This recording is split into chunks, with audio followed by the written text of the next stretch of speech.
เกลรัวจอนินปลาตัดขารัวชันปลาตัดนี่ก็เป็นเนื้อตาบ้ามเราเป็นเนื้อชิ้นเสียขดเตี้ยเจ้าอ๋อให้คุณเดียวเลยข้าจวนบ้ามดีก็มีไอ้ตัด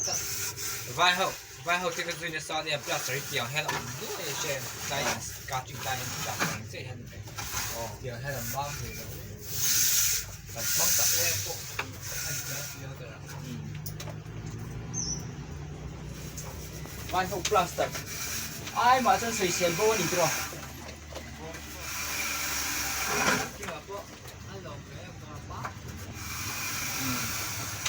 tôi mình xin po hắn là lâu xưa và mam chụp về ô xịt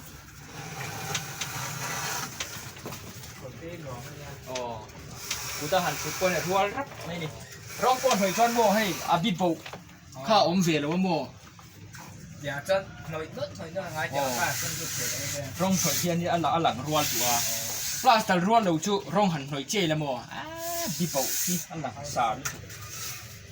Animal paint จอนินให้เตียงไล่ที่อัตราอักขกเหนียวที่ออกมาฉันกับจอนินเตียนินตูนเอาไว้ขันหน้าให้สเกลลักไว้ขันหน้าให้อันน้อยงาละหม้ออันมามงาละที่ไม่ยังคาดิตาเตียงไล่ที่จอนินตะปมเฟียแล้วสเกลที่ก็อุ่นลูกอะอย่างนี้รวมไล่เปียขัดที่ขานินกันสเกลตัวขานินรวมไล่เปียขัดที่กันเป็นตาอย่างนี้กันโสขัดเละเฟกะตัวนี้กันโสขาโสหนาขานินกันสเกลนอนเละเฟกะจะสเกลินอันละชุดผักแล้วโหค่ะหม้อข้างค่ะกันชุดนอนเละเฟกะนี่ยังไว้ขันมาให้สเกลที่กันอยู่ตรงหันแล้วค่ะตัวนี้อารมณ์ไล่เปียงค่ะยันกันเป็นนอนเละเฟกะ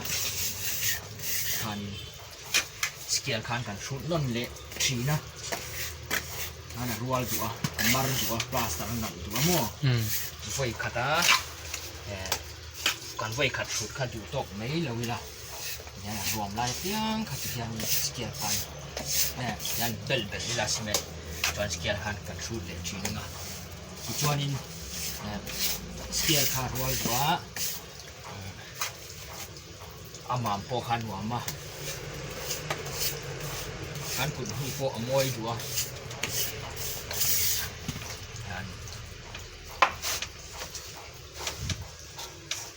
ที่เฮียนิน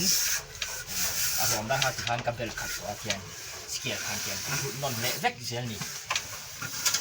ถ้าตาอารมณ์อมตัวนินกับเบลเละชีนะเทียนกับชุดนอนเละชีนะ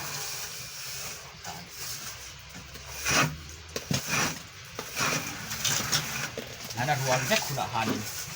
อันดูอามามนาคานินอามามนาเลียนเดอร์คานกันกำมามชิ้นนี้ที่เตี้ยคานี่ฮะกันใส่ถุงนี่สเกียนเอาลำปังเสือกันลำเล็กลำปังที่เป็นอันน้อยสุดสั่นแท้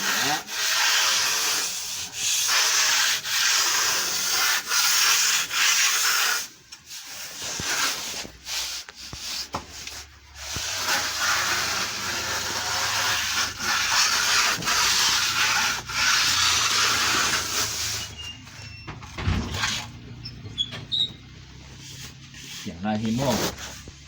รวมลายจีเนียอย่างเป็นเหมือนเกี่ยวอ่ะ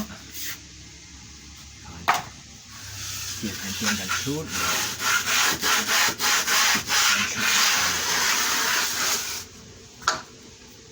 อีกข้างไม่ฮะจวนนี้อันด้วยนะเฮียนี้หม่ำกันด้วยตัวกัน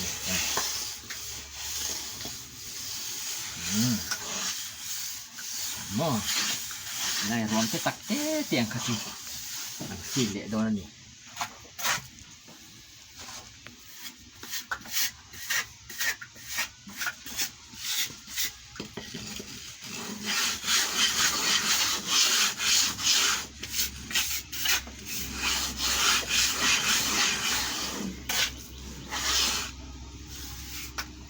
tiền nuôi vắc là vì là ăn ruộng mà ôm cho này ruộng lại thì tiền tạt chiếu vì là tiền ăn nuôi khá cho nên ăn đằng khá ấy khoa lệ rất dễ là vì là nuôi vắc là vì là ăn ruộng lại ruộng đầu lại cho nên xin mình thì tạt mẹ chiếu để mua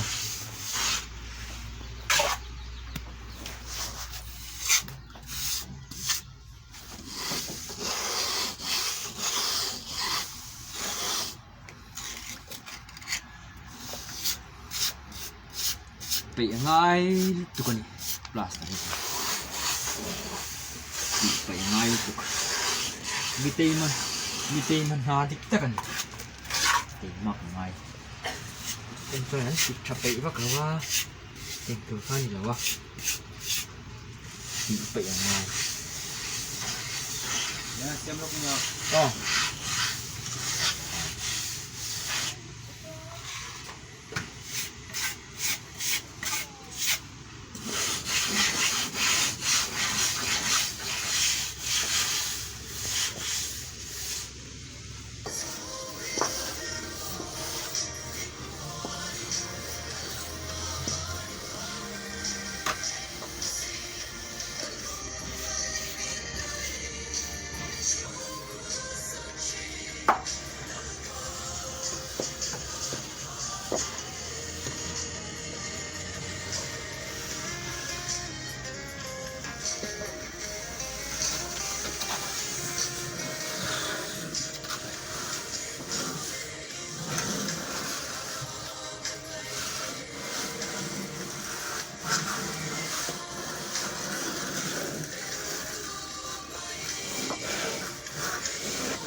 cho nên cần nuôi dấu tỏ mà rồi chỉ cần là finishing là mà mò rồi bây giờ cần bám vết tỏ thì cần finishing lệ đó nữa nè việc cái hiện in nuôi hi hành rụt dọc phốt xe rụt dọc là cần finishing zoom ngã cho nên chun chọn te hun to chun cho phạc te hun to cho nên chun cho phạc in cắn chun chọn đó nè